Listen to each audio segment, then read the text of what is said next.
अज्ञान से उत्पन्न सब संदेहों को मिटाने वाले भूदेव के चरणों को प्रणाम करता हूँ। सूजन समाज सकल गुण खानी, अकारा वो प्रणाम स्वप्रेम सुबानी।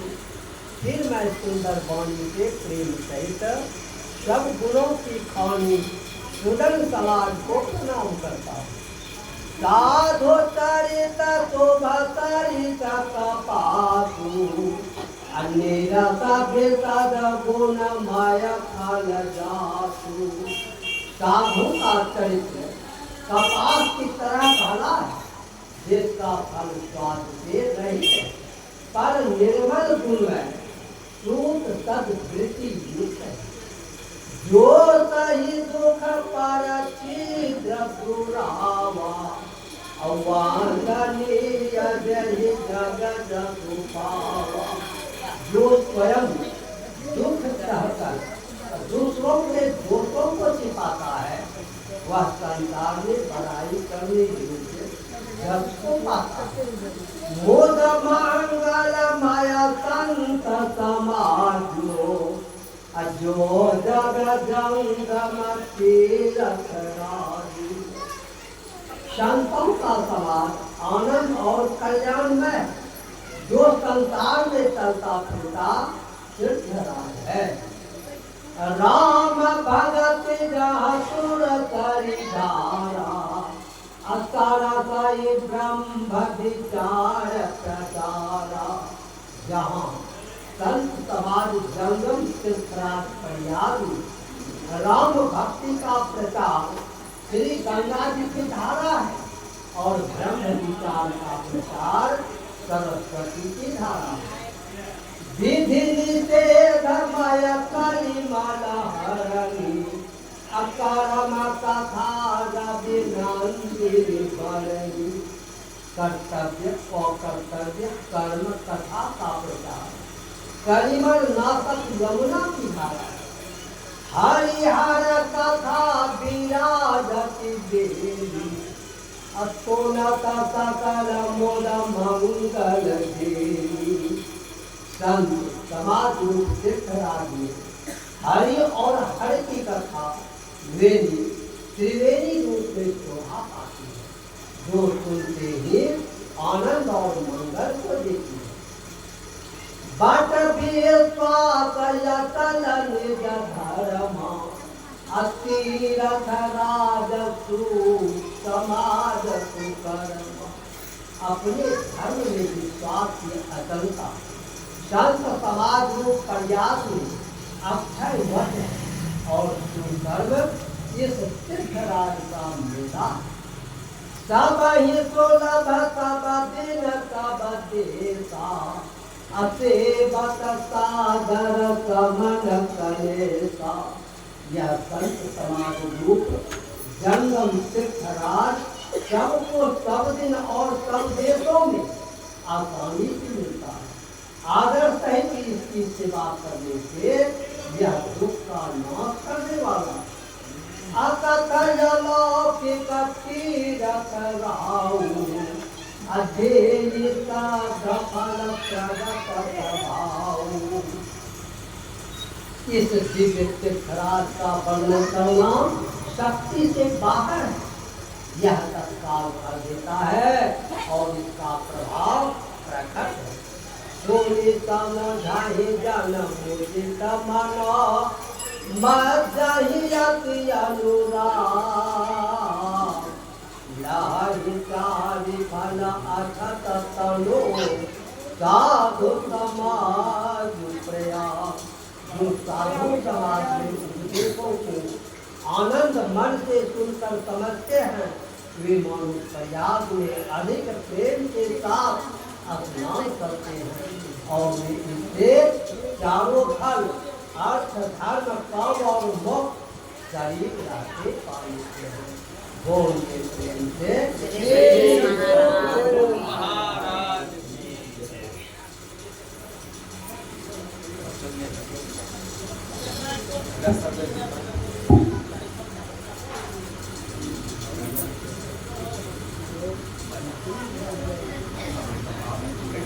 श्री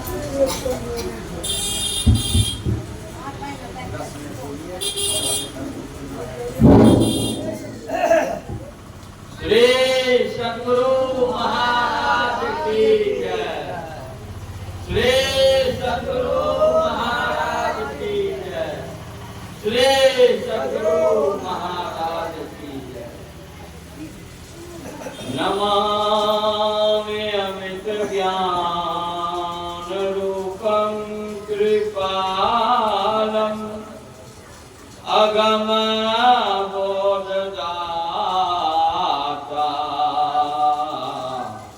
सुबुद्धिनिधि विशालम् क्षमाशील यतिधीर गंभीर ज्ञानम् धर्मशील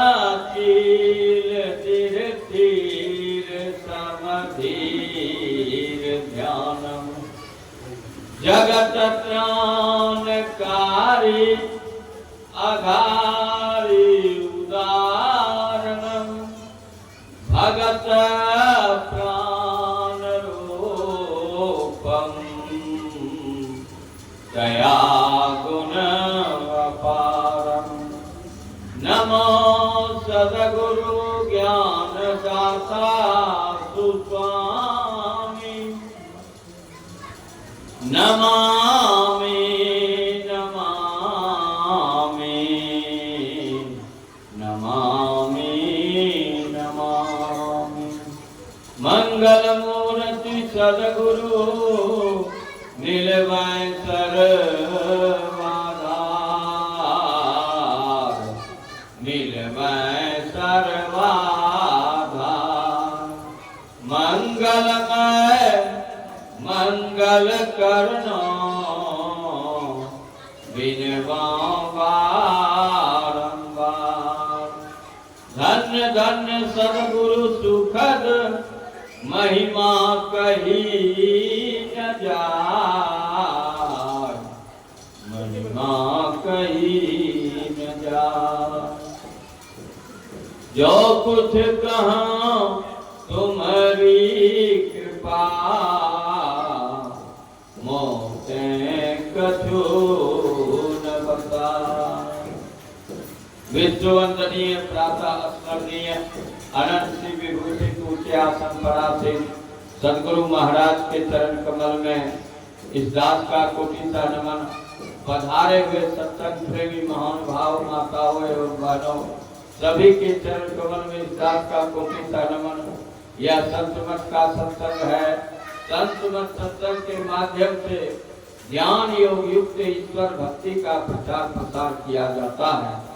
बड़े सौभाग्य की बात है आज सुबोध बाबू के यहाँ पुण्यतिथि के अवसर पर सत्संग का आयोजन किया गया। इसलिए हम लोग एक बार जोर से गुरुदेव का जयकारा लगावे। बोलिए प्रेम से श्री सद्गुरु महाराज की जय। अभी आपने रामचरितमानस प्रथम सोपान बालकांड का पाठ सुना। सत्संग के संबंध में सत्संग क्या है, सत्संग को कैसे प्राप्त करेंगे और सत्संग से क्या लाभ होता है। सत्संग जो है अभी आपने रामचरितमानस में सुना, चलता फिरता तीर्थराज।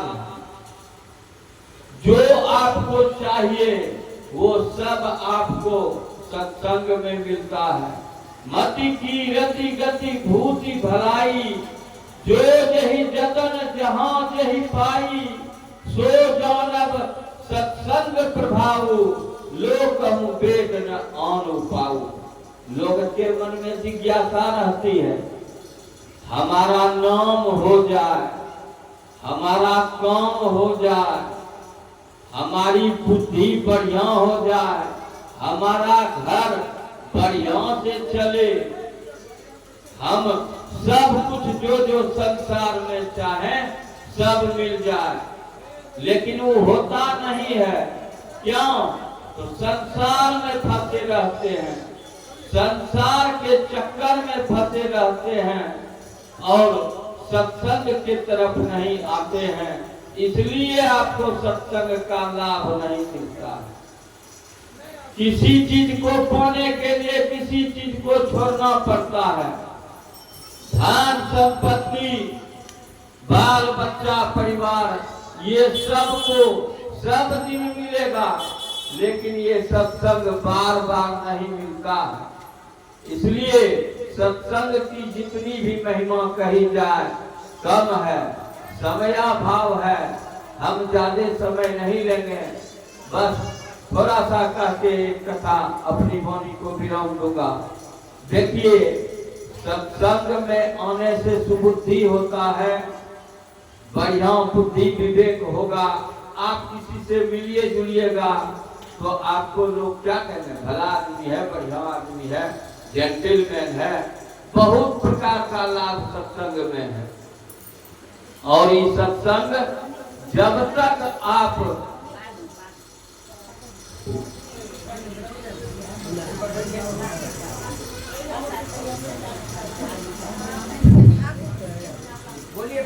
श्री सद्गुरु महाराज की जय, श्री सद्गुरु महाराज की जय, श्री सद्गुरु महाराज की जय।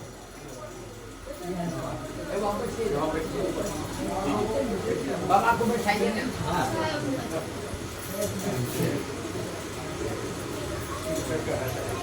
तो सत्संग में आने से जो जो लाभ मिलना चाहिए, हम लोग गुरु के सानिध्य में हैं।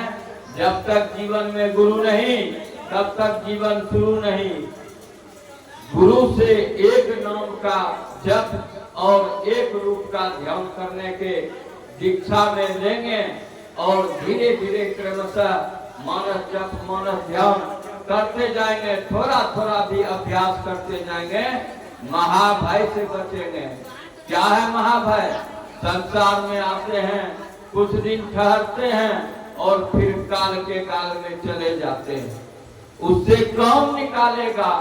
एकमात्र गुरु ही है जो इस भव सागर संसार से हम लोगों को पार लगाएंगे।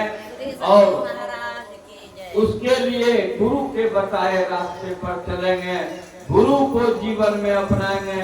जब तक जीवन में गुरु नहीं, तब तक जीवन शुरू नहीं। और गुरु ही सत्संग का भेद बताते हैं। सत्संग की बहुत बड़ी महिमा है, कितनों कही जाए कम है।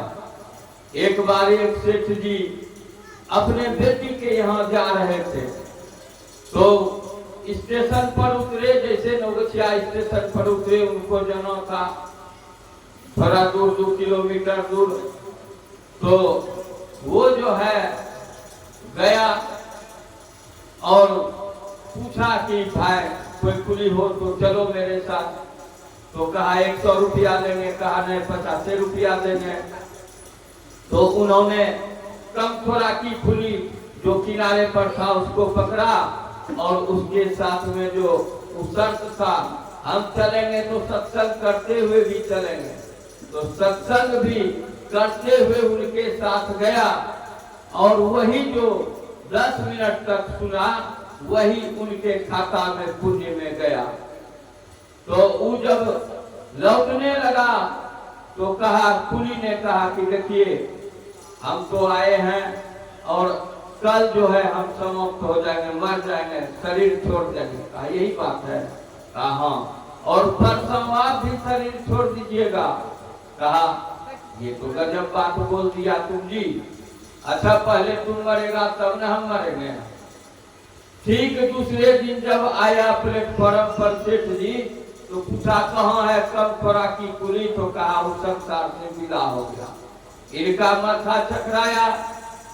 इसने पर सोचा कि अब तो लगता है हमरे बारी है। घर गया, चटनी हालचाल पूछा, कहा सब ठीक है, हमरे तो गड़बड़ हो गया।